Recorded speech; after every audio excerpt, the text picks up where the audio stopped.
Excellent. So we're reading the Way of the Pilgrim, and this last week we covered. Remember, he's been invited to stay at this wonderful family's home, who they love wandering pilgrims, and they're super excited to take good care of them. And but in an odd way, they're sort of preventing him from doing his prayer because they want him to stay for dinner, and then they want to read the book to them, and then they want to do everything like that. And we got kind of a mystery thing happening last week, in that the man of the house told our pilgrim that he had a letter from somebody that he's supposed to pass it on to the son of this man who passed away, I guess.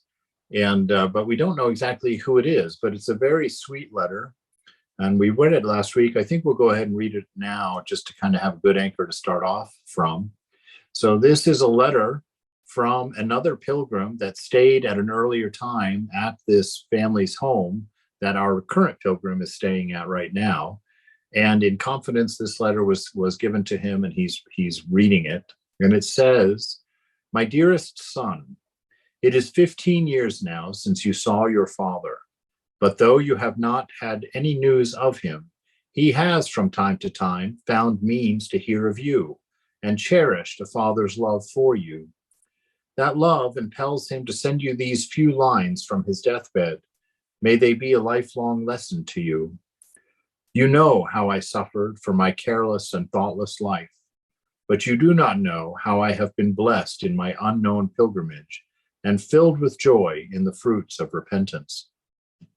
I die at peace in the house of one who has been so good to me, and to you also, for kindnesses showered upon the Father must touch the feeling heart of a grateful son. Render to him my gratitude in any way that you can. In bestowing on you my paternal blessing, I adjure you to remember God and to guard your conscience. Be prudent, kindly, and considerate. Treat your inferiors as benevolently and amiably as you can. Do not despise beggars and pilgrims, remembering that only in beggary and pilgrimage did your dying father find rest and peace for his tormented soul.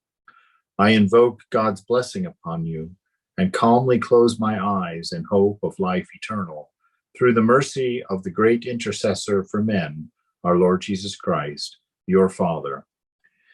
Oh, a beautiful letter. I like the part here where he has a certain list of attributes that he's praying that his son has. And the reason they stick out for me is I want to take them out of the Christian context a little bit. And it's probably my own sensitivity from growing up that way.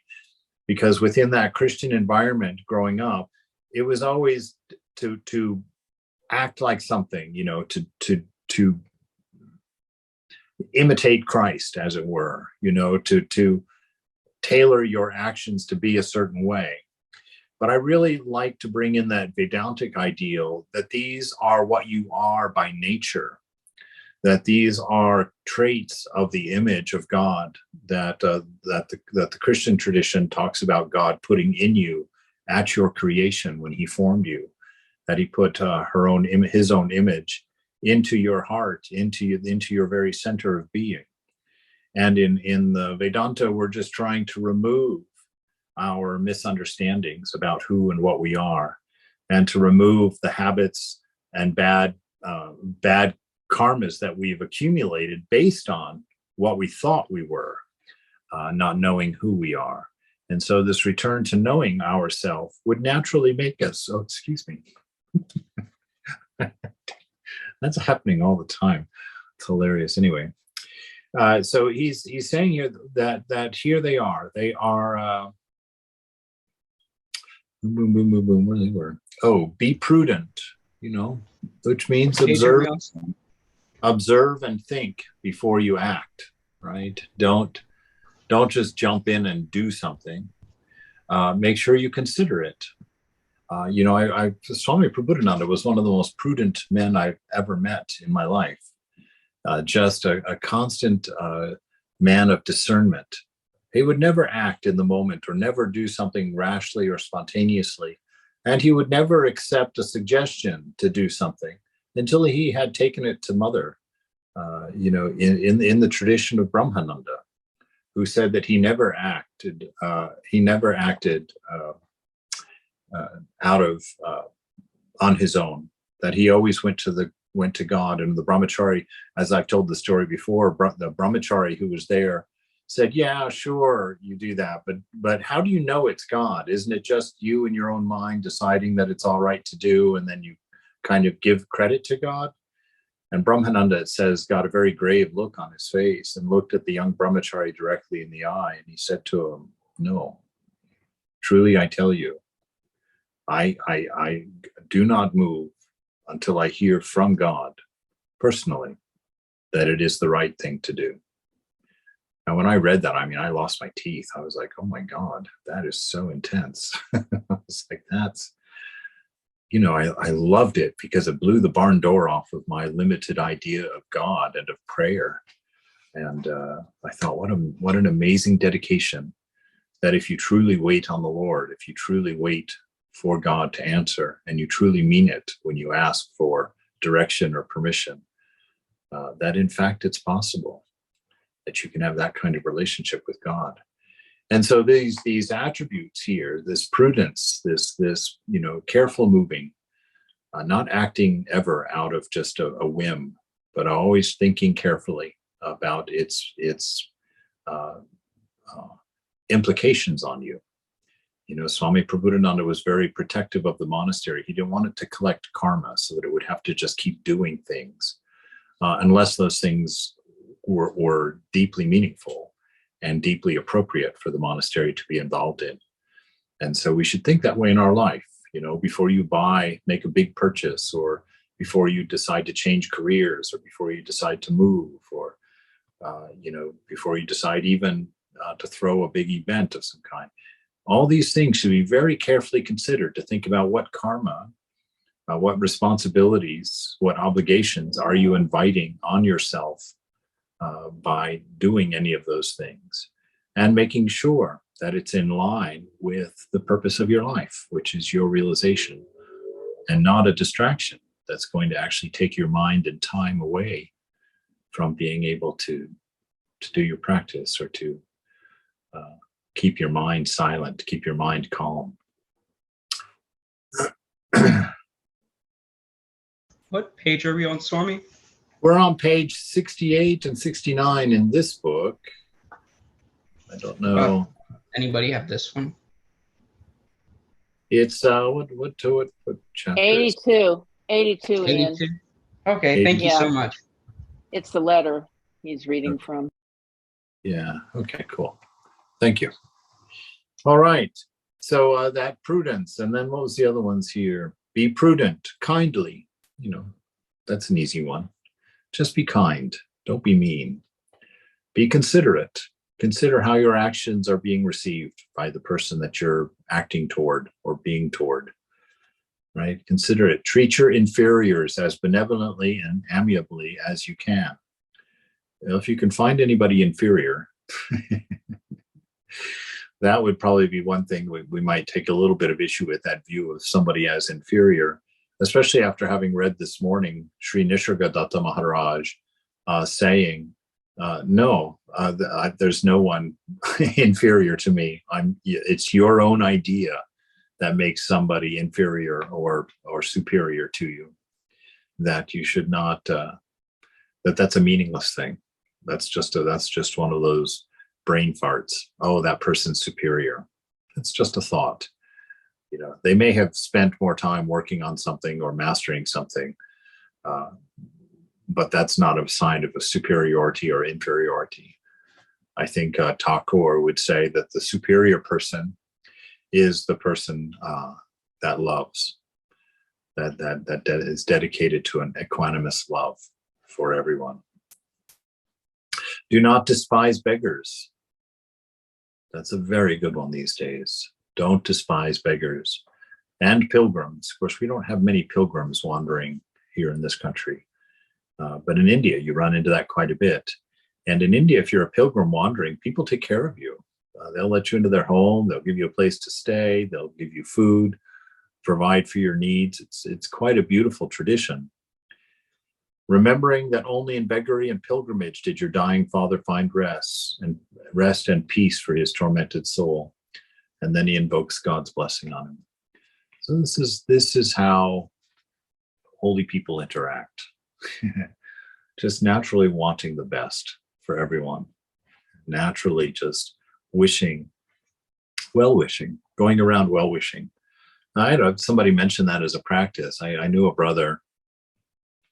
I'm trying to think of it. I think it was in either San Diego or Hollywood. I met a brother who said that when he would, during his days, like if he was riding the bus of something, that he would just like pick a person on the bus and just consciously send wishes for blessings, praying to Mother. I just give that person a great day today, help them fix their problems in their life, give them an insight, do something to show that they're loved and that they're cared about. And he just would walk around during those thoughtless times when you're not doing something. Instead of pulling out the phone and playing solitaire, he would pull out his spiritual arrows of blessing and just sit there and just fire them at people at random. And I thought, what a wonderful way to open up the heart and to start thinking positively about strangers and about the world around you.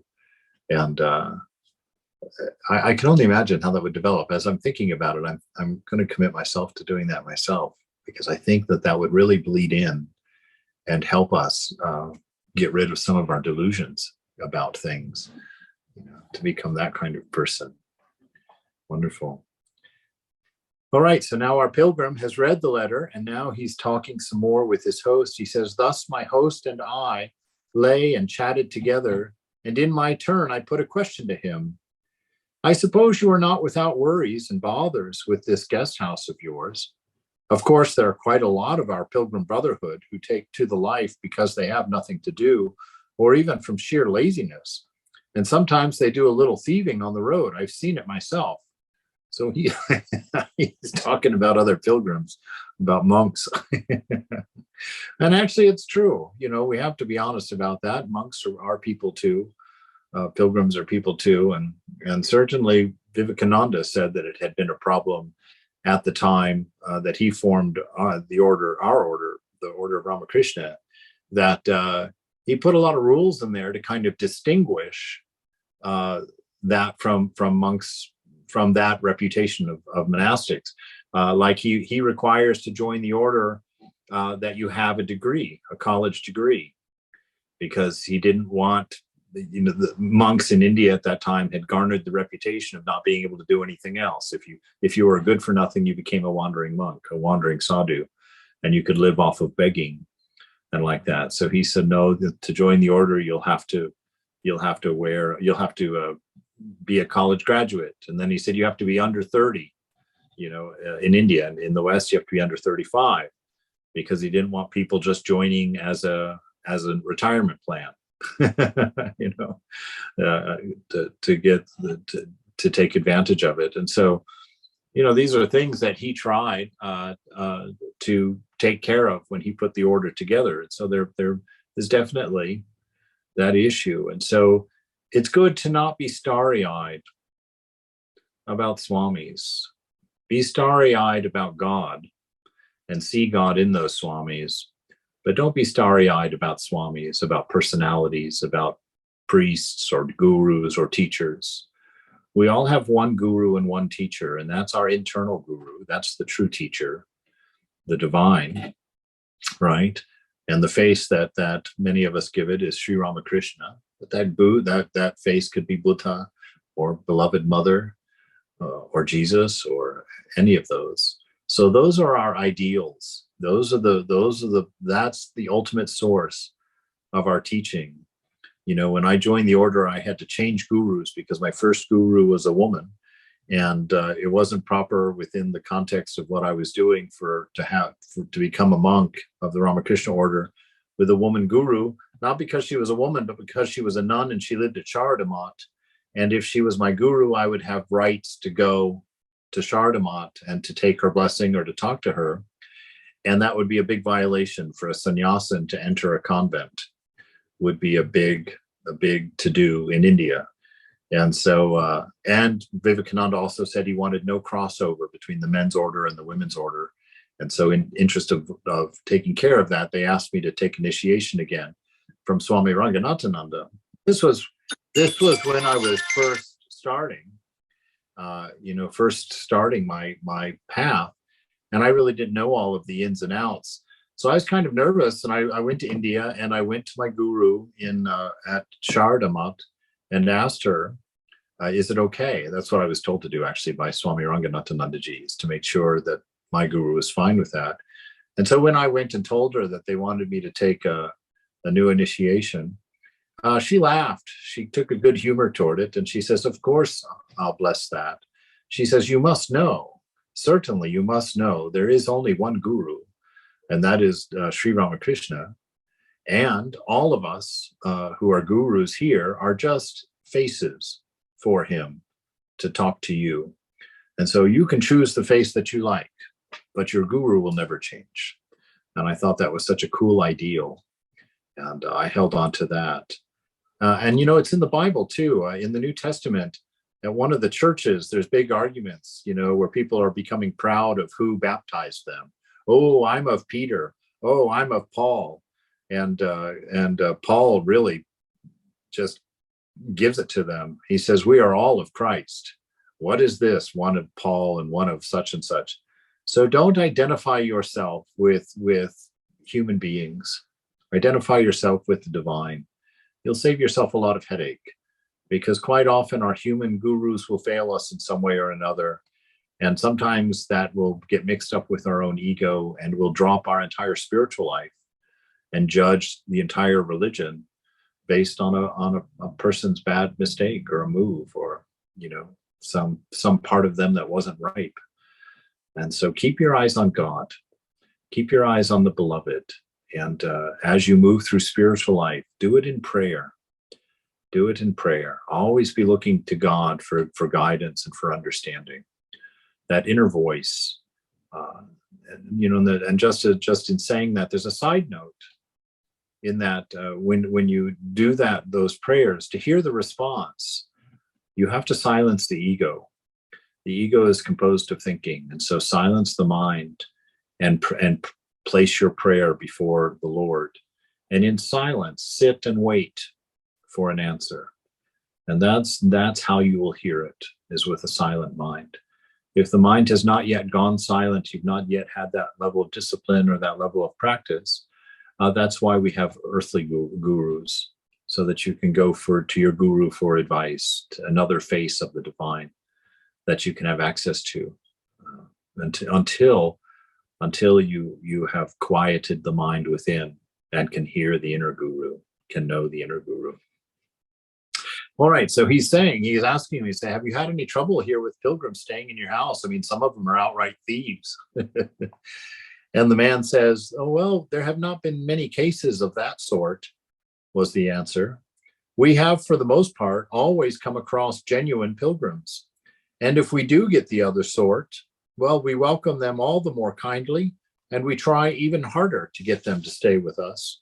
Through living with our good beggars and brothers in Christ, they often become reformed characters and leave the guest house humble and kindly folk. That's a wonderful thing. Treat people with love. The love is the thing that changes us. It's the thing that turns us into saints. Apart from that love, there's nothing to make us grow. It's love alone. And so we learn of that love through our inner relationship with the beloved, which constantly puts us face to face with an unconditioned love and an infinite grace, two things that a worldly mind cannot understand. And so by building our house on the rock of an unconditioned love, building our house on the rock of the divine, the unchanging absolute within us, will take us forward and will lead us to where we want to go. So acting out of love and treating everyone with love. There's stories I know in the Upanishads about thieves stealing something from a monastery and forgetting a candelabra. And one of the monks picks up the candelabra and goes running after the thief. and catches up to him. The thief thinks he's going to beat him. And the monk tells him, oh, you were stealing everything and you forgot this candelabra. I wanted to make sure you got it as well.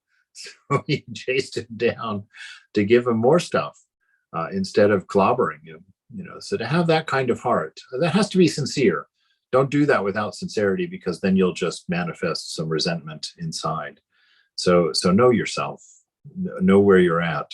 But the ideal is to love without condition, just like the beloved loves you and gives you that constant ability to change and grow within without limit.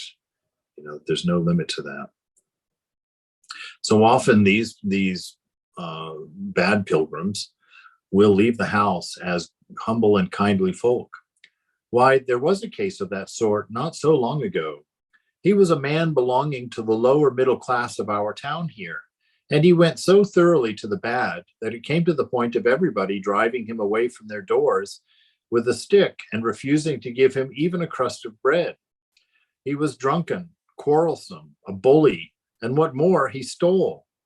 That was the sort of person he was when one day he came to us, very hungry, and asked for some bread and wine, for the latter of which he was extraordinarily eager. We gave him a friendly reception and said, stay with us. We will give you as much wine as you like, but only on this condition, that when you have been drinking, you go straight away and lie down and go to sleep. If you get in the slightest degree unruly or troublesome, not only shall we turn you out and never take you back again, but I shall report the matter to the police and have you sent off to a penal settlement as a suspected vagabond. All right, I like this, okay? Because the initial love is there. That initial just open heart, willingness to serve, willingness to care, willingness to give, willingness to overlook everything is there always initially. Everybody gets that kind of chance, right? But then you have your boundaries also, boundaries of responsibility, boundaries of respectability, that you can't just lay down and become a doormat, then you become an enabler, as they talk about, And you look at Thakur, Sri Ramakrishna, the way that he dealt with Girish again, and you can see, Girish was a drunkard, and he would show up at Ramakrishna's room at the temple, drunk out of his mind, and all the devotees wanted to throw him out.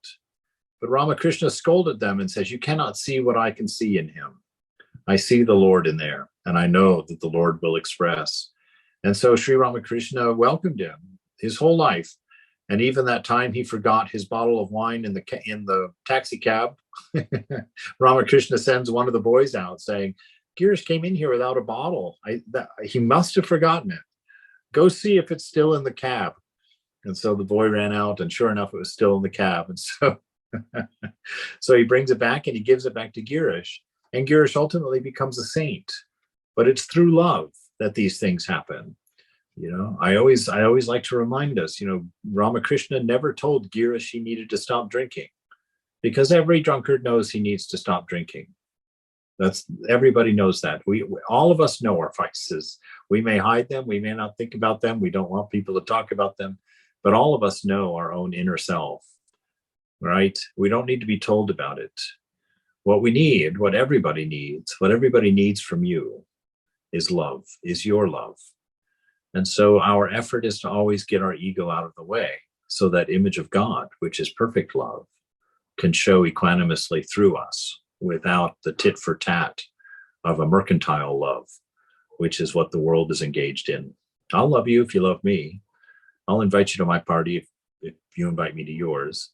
And there's a part of our mind that's always keeping a tally, right, in there. If someone hasn't been nice to us a certain number of times, or if someone hasn't returned a call or didn't call when they said they would, we keep those little records of wrongs in there, which is why we fear that God does the same. But we know that that's not a quality of love. A love keeps no record of wrongs. And so that's what we practice. So they they invited the guy in when nobody else would, gave him a place to stay, even gave him drinking rights. Well, we'll give you as much wine as you want, as long as you agree to go to bed. Don't sit here and become a rude drunk in front of us. And if you don't, this is the consequences. So when you're dealing, this is an important lesson here, actually. Because when you're dealing with people who have addictions, people who are, substance abusers and whatnot, love is always appropriate, but boundaries are equally appropriate. And laying out your expectations and being very clear as to what the rules of engagement are is very important for them and for you, because it will protect both of you, right? And so here we see that laid out for us. He agreed to this and stopped with us. For a week or more, he certainly did drink a great deal, to his heart's content.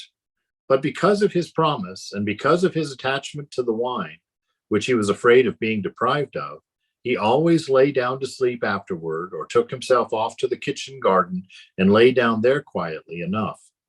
When he was sober again, and the brothers of the guest house talked persuasively to him and gave him good advice about learning to control himself, if only little by little to begin with, so he gradually began to drink less, and in the end, some 3 months later, he became quite a temperate person.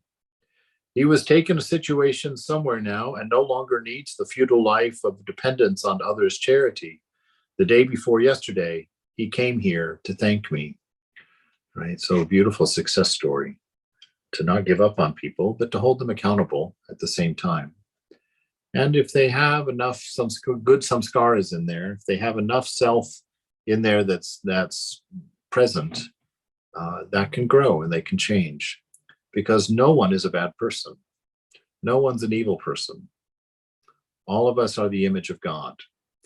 And as spiritual seekers, it's our responsibility to recognize that in people, to recognize that in each other, and to fan those flames. When you see good in someone, do whatever you can to encourage that, to fan that flame, to help it grow, nurture it in them and in yourself. Don't be afraid to think of good things that Mother has made happen inside of you. That's totally fine. Don't become proud of them. But if you're giving Mother thanks, how could you become proud of it? You're knowing that it's a gift of the divine as you grow and manifest that divine nature in yourself. What wisdom, I thought, made perfect by the guidance of love. And aloud I said, blessed be God, who has shown his grace in the household under your care. After this talk, we slept for an hour or an hour and a half till we heard the bells for matins. We got ready and went over to the church. On going in, we at once saw the lady of the house, who had been there some time already with her children. So matins, I remember when I was living in the Christian monastery about 4 years ago up in West Park, New York. Matins is the first meeting of the day. They have 5 of them, and I think traditionally there's seven what they call offices. And at this monastery, the first one was at 7 a.m. So we would all be in the church at 7 a.m.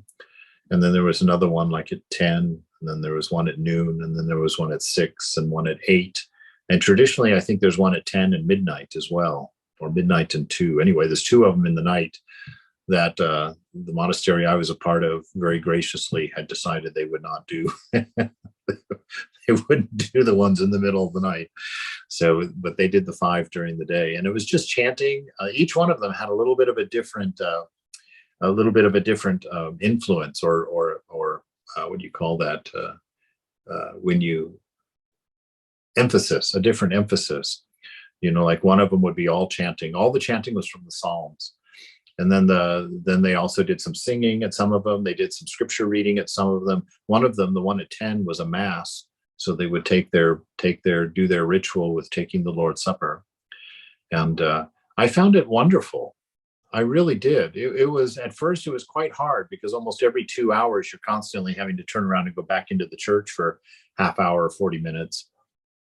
But I found it delightful with practice. It really brought the mind back again and again and again to the face of God, which is such a blessing. It was really, really wonderful. And it was quite odd when I got back to my home monastery, to not have anything like that. And I thought, see, this is my responsibility now, is to create this kind of thing in my life anyway, and so give it a thought for yourself. If you are willing, not necessarily to have to do 5 of the offices every day, but maybe you could add 1 or 2 where you go in and just sing a little song to the beloved, or write a poem, once a day, twice a day, or whatever, and get to know your lover. Get to know her, him, that.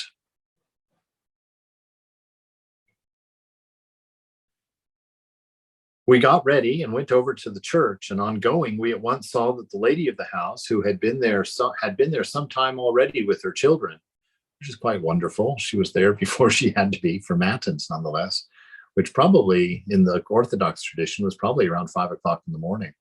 And so to think that the mother was there already with the kids is quite beautiful. We were all present at matins, and the divine liturgy went straight on afterward. The head of the house, with his little boy, and I took our places within the altar, while his wife and the little girl stood near the altar window, where they could see the elevation of the holy gifts. How earnestly they prayed as they knelt, and shed tears of joy. There's a beautiful thing, shedding tears of joy. Quite often, I'm gonna say my mean thing about my own Christian tradition growing up. We were definitely expected to weep, but it was always tears of repentance, tears for being the little tyrant that you were in the face of God. So it's wonderful to see a reference here of prayer leading to tears of joy, because I think that's much more honest. I think that that's much more what happens in spiritual life when it's done earnestly and sincerely, is that the tears that come during prayer are tears of great joy, a great bliss that we get to dance with inside. And I wept to the full myself as I looked at the light on their faces. That's holy company. It's beautiful. I love that idea. I think of Thakur in that way all the time. People, again and again, if you read the Gospel of Sri Ramakrishna, that, oh my goodness, just that they just talk again and again about that light, that beaming joy that was on his face, that just held people completely mesmerized, just to see that light inside, the light of the divine, the light of love. As I looked at the light on their faces, and after the service was over, the gentlefolk, the priest, the servants, and the beggars all went off together to the dining room. That's like the monastery in Hollywood.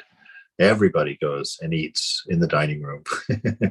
A huge. I used to have to cook on Wednesdays, and it was always a challenge for cooking, because you never knew if there was going to be 5 people or 25 people for lunch. So you just kind of always had to know what you were going to do in case of the emergency, one way or the other. There were some 40. Oh my gosh, there were some 40 or so beggars and cripples and sick folk and children. They all sat down at one and the same table. And how peaceful, how silent it all was. I plucked up my courage and said quietly to my host, "They read the lives of the saints during meals in monasteries. You might do the same. You've got the whole series of books here." "Let us adopt the plan here, Mary," he said, turning to his wife. "It will be most edifying. I will begin and read the first dinner time, and then you the next. The Batyushka," let's see, the Batyushka, little father, familiar and affectionate form of address applied usually to priests. I see. "And after that, the rest of the brothers who know how to read in turn." This is a good thing to do. They do this in Hollywood also, that they read scripture at the dinner table while everybody is toward the end of the meal.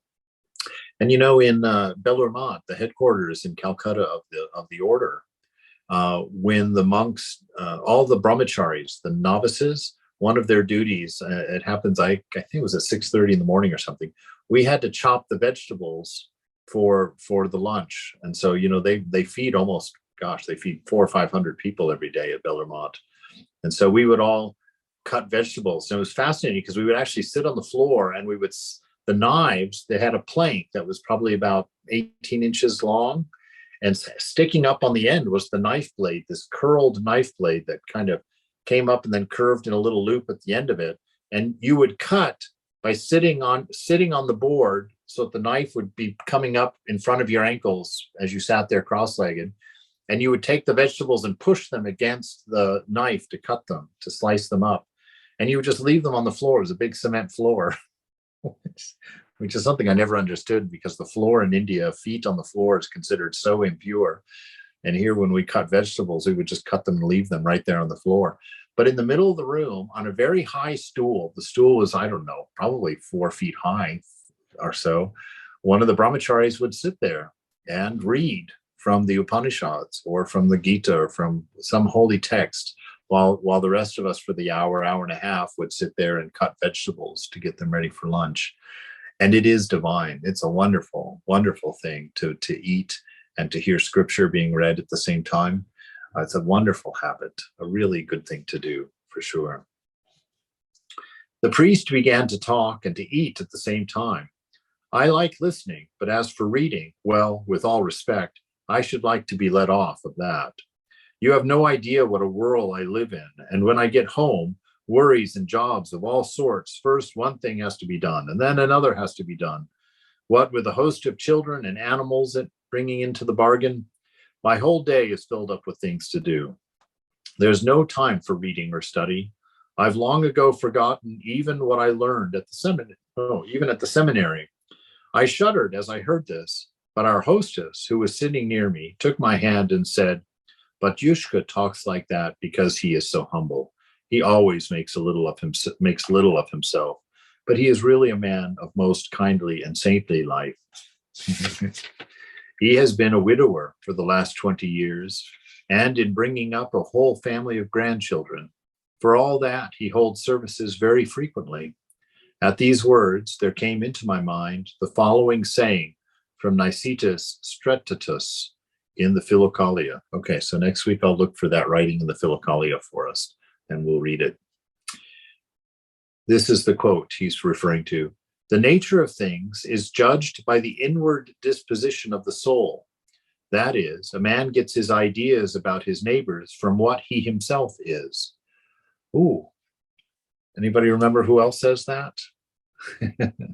Both Ramakrishna and the Divine Mother teach that also, that you cannot see the faults in others unless they exist in yourself. Right? They say that they say that a baby knows no thief. You can walk into the nursery and take the whole box of diapers. The baby's not going to protest at all. He's going to let you walk right out with those diapers. No problem at all, because there's no sense of me and mine. And that's why Jesus tells us, unless you become like little children, you cannot enter the kingdom of God. It's letting go of those attachments to things, the idea of me and mine. That's what keeps the mind noisy. That's what prevents us from hearing the inner teacher, the inner guru. So here it is. A man gets his ideas about his neighbors from what he himself is. And he goes on to say, he who has attained to true prayer and love has no sense of the differences between things. We saw that this morning in Sri Nisargadatta Maharaj, when he was asked about, himself being his disciple who was asking the questions, kept insisting that there was difference between him and Sri Nisargadatta. And Sri Nisargadatta kept trying to tell him in all different ways, there is no difference. The differences you talk of exist in your mind only. We are both the divine image. Both of our lives are just a series of events that rise and fall. There's nothing different about us. And so this is that thing, as we approach the divine, we begin to recognize ourselves as divine. We begin to see that divine image that is within us. And that becomes our identity, no longer the ego identity based on a body and mind, not that ego. That ego dies in time with practice and with devotion. That ego dies, and what's left is the image of the beloved, that pure love that that drives everything you do, actually, even your vices. We get confused about objects being the things that we want, but we express our love by wanting them, by desiring them. You see, and that's why a pure heart meaning a heart that has no me or mine in it, naturally expresses God, just naturally, because it's what you are. So he who has attained to true prayer, and true prayer is inner silence. True prayer is sitting in the presence, no words, nothing in the mind necessary. It's beyond mind. God cannot be held in the mind. And the experience of God can't be an experience between an ego, an individual self, and something else, because God and you are one and the same in that his image is within you. And so true prayer is a union. True prayer is two very old people who have been married for a very long time, sitting silently across the table and just touching fingers and having that be enough. Nothing else needs to be said. That's true prayer. So when he who has attained to this true prayer and love has no sense of the differences between things, he does not distinguish the righteous man from the sinner, but loves them all equally and judges no man, as God causes his sun to shine and his rain to fall on the just and the unjust. What a wonderful lesson for us today. What a wonderful lesson for the beloved country to start practicing this, that the rain and sun shines on everyone. We love everyone. You know, that we don't go around judging and discarding, deciding who will do things for and who we won't do things for. We don't make those distinctions as holy seekers, because they're artificial and they're based on a body mind and ignorance. So we don't want that ignorance. We want things that are based on the divine principle, the divine spark that is our nature, that keeps our body at 98.6, keeps our mind working, our arms moving, that energy which is love itself, Vivekananda says. Love is the only motivating force in the universe. He says it's for love alone that the planets are pulled toward the sun, that the electrons are pulled toward the nucleus, that the galaxies are pulled toward the black hole in the middle of them. He said it is all love and love alone that is the attracting force of the universe, the moving force of the universe. We fell silent again. Opposite me sat one of the beggars from the guest house who was quite blind. The master of the house was looking after him. He cut up his fish for him and gave him his spoon and poured out his soup for him. I watched carefully, and I saw that this beggar always had his mouth open and that his tongue was moving all the time as though it were trembling. Surely, thought I, he must be one of those who pray, and I went on watching. Right at the end of dinner, an old woman was taken ill. It was a sharp attack, and she began to groan. Our host and his wife took her into the bedroom and laid her on their bed, where the lady stayed to look after her. Her husband, meanwhile, ordered his carriage and went off at a gallop to the town for a doctor. The priest went to fetch the reserved sacrament, and we all went our ways. That's just what a great scene that is. Everybody doing their part to help. Just delightful. This is, anyway. I just find that so inspiring. I think it would be so wonderful to get a band of people together who could work so nicely together to spread love, to spread service, to really start to take care of everyone, in such a motherly, beautiful way. We so need that. The world so needs that. I felt as it were hungry for prayer, an urgent need to pour my soul into prayer. I had not been in quiet alone for 48 hours. I felt as though there were in my heart a sort of flood struggling to burst out and to flow through all my limbs. This is marvelous. I mean, this is a very advanced state. To feel that way about your practice, to feel that way about your prayer time, your quiet time with the divine, to long for it that way, to have invested years of your life into developing that inner relationship, that inner quiet, that inner presence, an awareness of God within, to the extent that it becomes something you hunger for. Like you're sitting out there and your friends are all having a great time and you're there with them and you're happy for all of them, but inside you just want to go and sit in your practice. You just want to go and sit in the presence of that divine love. It's a marvelous drawing or picture here for us of what mature practice looks like, kind of what will happen to us as we remain tenacious and just constantly picking ourselves up again and trying again and going farther, doing better, as we chase grace. struggling to burst out and flow through all my limbs. To hold it back caused me severe, even if comforting, pain in the heart, a pain which needed to be calmed and satisfied in the silence of prayer.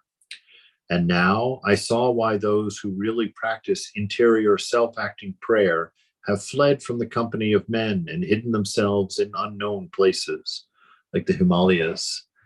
I had a funny experience, back, I wasn't a spiritual man. Way back in the 90s when I took my first trip to India, and me and my friend Philip were walking the trail going up to Gangotri, to Gamuk, where the Ganga starts, where the Ganges River comes out of the glacier there.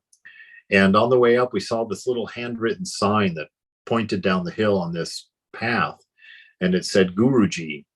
And so Philip and I looked at each other and was like, hey, look, we should go see this. I bet there's a monk down there. And so we went down there, and sure enough, at the bottom of the hill, there was a little open area in the woods, and there were several sadhus, several monks, mendicants in there doing their practice. But one of them got up with a big stick and came chasing after us, threatening us, driving us away, because they recognized us really as tourists who were there just kind of to experience them rather than to come and really learn from them. So these men and women who have hidden themselves in quiet places to remain in prayer so that they don't get distracted from it. That also is a phase, a time. Even in the Old Testament, you see those old prophets who had gone off into the hills in order to know the divine. And then occasionally God would send them back into the people, go teach them, go tell them this, go show them this, go help them with this. I saw further why the Venerable Ishiki called even the most spiritual and helpful talk mere idle chatter if there were too much of it. Just as Ephraim the Syrian says, good speech is silver, but silence is pure gold, right? So this is a good pointer to live a quiet life, a sober life, not an unhappy life, not a grouchy life, but a life of serenity, a life of peace, so that when your mind isn't necessary, when you don't need it, you're able to turn it off so that it just leaves you in silence with the presence, not that chatter of that inner voice constantly coming up with ideas or suggestions or desires or wants or needs or anxieties and troubles. To have a practice that centers around the peace that passes understanding, which is what happens when the mind is silent. When you become aware of a whole universe when the mind silences. You become aware of that Satchit Ananda, that being, that isness within, that pure love, and that deep, endless source of wisdom, which is not relational and referential like the mind, but which is spontaneously available in every moment to help you live it perfectly. To know that is to live in the company of God. To desire that is to be in love with God. And to be in love with God is a gift that the saints have been trying to describe for thousands of years. So we're going to stop there because I just noticed by poking my screen that it's 2 minutes to 8. So is there anybody have a question or a comment or a concern about anything? Anything they want to share or say? I think I really enjoyed how you were talking about that silence and calming the mind, but also the external world. And for me personally, I was just visualizing how oftentimes when Jesus was healing the people, the multitudes, and he was teaching, he was always surrounded. And then he had his 12 disciples, and so he was always constantly surrounded by them.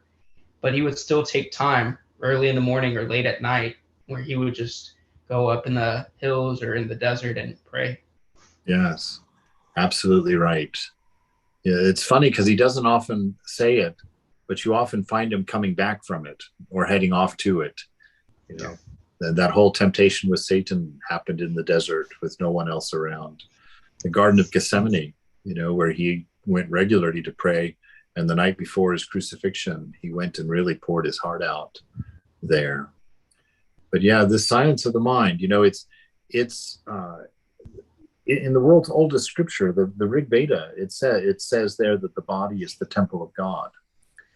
And that's not metaphorical, right? That's not metaphorical. The soul is divine in its nature. It is the image of the beloved, the reflection of the beloved. By image, it means that you are a mirror of God. God reflects on your mind.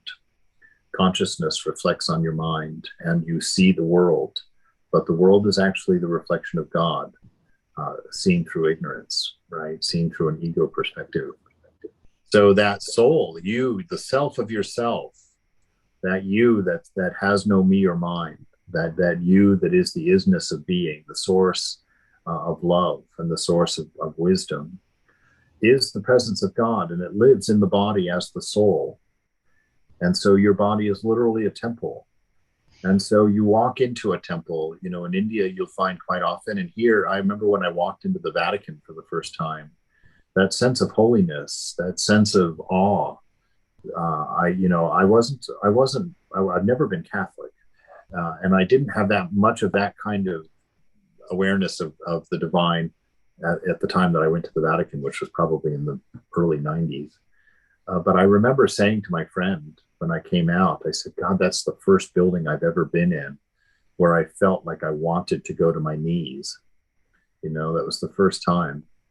And, within yourself, you should cultivate that atmosphere, an atmosphere of respect, an atmosphere of silence, an atmosphere of awe, an atmosphere of love. And so that people encounter you, that's your holy company. That's what your advantage to them is that they will be in the presence of that atmosphere and they will know it. They will feel it and understand it. Right? And it comes from knowing God personally, not through a scripture, not through someone else's teaching or someone else's writings, through your own inner experience. God is meant to be seen. God is meant to be experienced. God is meant to be known, not as a fact, not as a philosophy, not as an idea, but as isness itself, your very being, that element in you that allows you to love, that element in you that allows you to know wisdom. That's the divine, ever present. And our practice is to open to that and to be silent enough to see it, to realize it as ourself. And in that realization comes our surrender, because we finally understand grace. We finally understand unconditioned love. That's spiritual life. That's who you are. That's our possibility, our potential. So that's where we're going, by grace.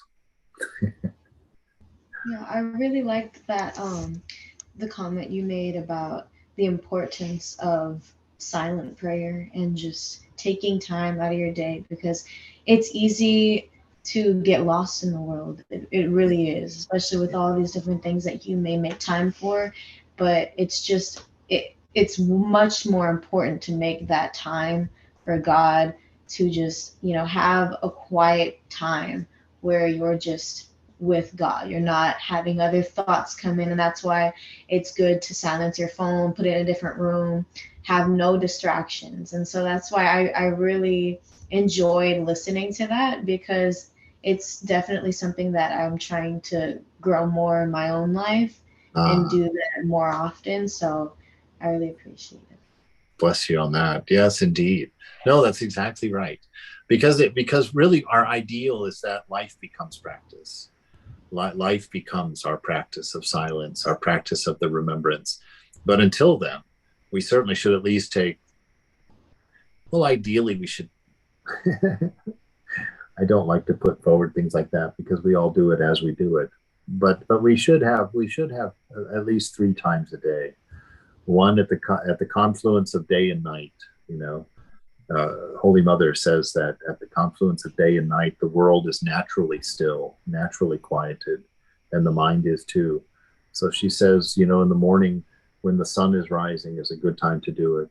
And then in the middle of the day at noon or so is a good time to do it. And then in the evening, when the sun is setting, that confluence again is another great time to do it. And then Swami Brahmananda adds a fourth one at midnight. He says everywhere in the world, at midnight is the most still hour of the day. And so, and then he goes on to talk about different cities in India and what the best times for meditation are in those different cities, that there's a natural stillness at a given time. And I think in Varanasi, that's like 3 o'clock in the afternoon or something. It's supposed to be a very still time that's really conducive to meditation, to prayer, to silent prayer. So yes, definitely, at least have the very minimum, of course, is one time.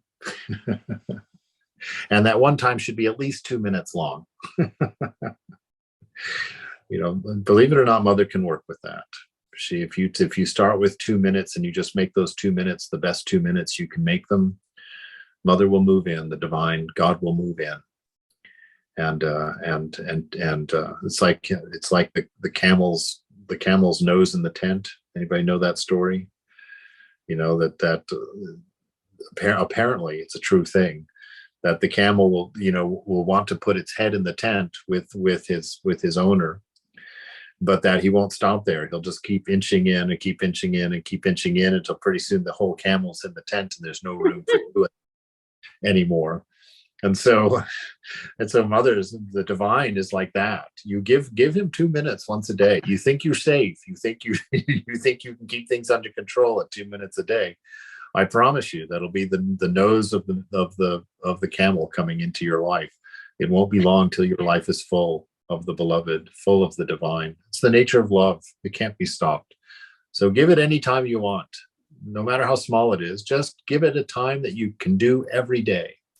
And pick a time that you know you can do it every day and not miss it, right? Because the habit is what you want to establish. Because if you do it at the same time and the same place and you do it every day, when that time and place comes, the mind will set itself up for meditation and it will be easier for you to enjoy that time. So it should be the same time, the same place every day. It should not be missed. And if it has to be missed, you should still, at that time, wherever you are, find a quiet place and just say, this is your time and I acknowledge that. Although you've given me other things to do, I want to do them with your remembrance. And so you still hold the space in your mind, even if you're too busy to go and sit, right? And that's how it's done. And that's how it will grow and take root. So yes, absolutely. Do it. All right. Very good. Jai Ma, Jai Thakur, Jai Swamiji, Jai Jesus, Jai Ma, Jai Buddha. Thank you, Swamiji. Yes, indeed. Thanks, Thank you. Maharaj.